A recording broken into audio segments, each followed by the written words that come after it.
IPL এর মঞ্চে এলো বৃষ্টির বাধা। প্রায় 2.5 ঘন্টা পর শুরু হওয়া ম্যাচ হয়েছে কার্টেল ওভারে, যেখানে লড়াই করেছে আসরের দুর্দান্ত ছন্দে থাকা রাজস্থান রয়্যালস আর মুম্বাই ইন্ডিয়ান্স। বৃষ্টির বাধায় কম ওভারের ম্যাচে এদিন পার্থক্য করে দিয়েছে ব্যাটাররা। 4 ছক্কার ঝড়ে জন্ম দিয়েছে হাড্ডাহাড্ডি লড়াইয়ের।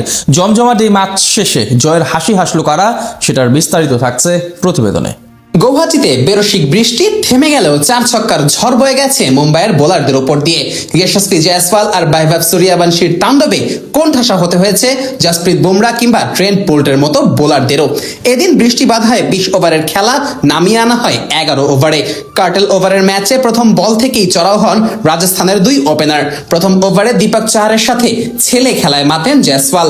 4টি 4 ও একটি ছক্কায় তুলে নেন 22 রান। এক প্রান্তে যখন জয়সওয়াল ঝড় তুলতে শুরু করেন, তখন অন্য প্রান্তে বৈভব সূর্যবংশীও তো বসে থাকার পাত্র না। নিজের ইনিংসের প্রথম বলেই বাউন্ডারি হাঁকান মাত্র 15 বছর বয়সী এই তরুণ, তাও আবার যেনতন বোলারের বিপক্ষে না। জসপ্রীত বুমরার বলে হাঁকান বিশাল এই ছক্কা। সেই ওভারের চতুর্থ বলেও ছক্কা মারেন সূর্যবংশী। পরের ওভারে জয়সওয়ালের ঝড় থেকে রক্ষা পাননি ট্রেন্ট বোল্ট। ওভারের প্রথম 2 বলে 2 ছক্কা হাঁকিয়ে জয়সওয়াল অন্য প্রান্তে গেলে বোল্ট হয়তো ভেবেছিল এ যাত্রায় রক্ষা হলো, কিন্তু না।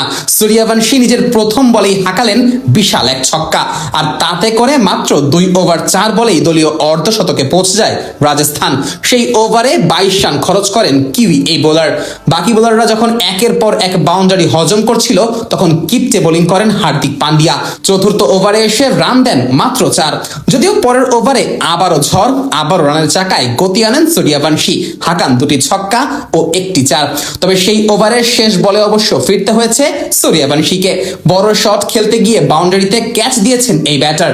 আউট হবার আগে তার ব্যাটে আসে 14 বলে 39 রান। তিনে নামা ধ্রুব জুরেল অবশ্য টেকেননি বেশিক্ষণ। 3 বলে তার ব্যাটে আসে মাত্র 2 রান।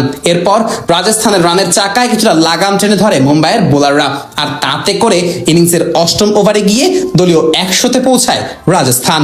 একই ওভারে ব্যক্তিগত অর্ধশতকে পৌঁছান যশস্বী জয়সওয়াল। মাত্র 23 বলেই দেখা পান 50-র। অন্য প্রান্তে রিয়ান পারাগো খেলছিলেন ঝড়ো গতিতে। তবে 9ম ওভারে ফিরেছেন এই ব্যাটারও। 10 বলে 20 রান করে প্যাভিলিয়নে যেতে হয়েছে পরাগকে। যদিও জয়সওয়াল যেন থামারই নাম নিচ্ছিলেন না। শেষ পর্যন্ত বাঁহাতি এই ব্যাটারের 32 বলে 77 রানের তাণ্ডবে নির্ধারিত 11 ওভারে রাজস্থানের সংগ্রহ দ্বারায় 3 উইকেট হারিয়ে 150 রান। 151 রানের লক্ষ্যে ব্যাট করতে নেমে ঝড়ো শুরু করেছে মুম্বাই ইন্ডিয়ান্সও। প্রথম ওভারেই আর্চারের বলে ছক্কা হাঁকান রায়ান রিকেলটন। যদিও পরের বলেই ফিরতে হয়েছে প্রোটিয়া এই ব্যাটারকে। দ্বিতীয় ওভারে বার্গারের বলে ফিরেছেন সূর্যকুমারও। পরের ওভারগুলোতে একে একে ফিরেছেন রোহিত শর্মা, হার্দিক পান্ডিয়া, তিলক ভার্মারাও। 5ম ওভারের মধ্যে 5 উইকেট হারিয়ে ম্যাচ থেকে এক প্রকার ছিটকে যায় সফরকারী মুম্বাই। এরপর বাকি ব্যাটাররা লড়াই করেছে ঠিকই, কিন্তু সেটা শুধু পরাজয়ের ব্যবধানই কমিয়েছে। আর এতে করে টানা 3 ম্যাচে 3 জয়ে টেবিলের শীর্ষে উঠল রাজস্থান রয়্যালস।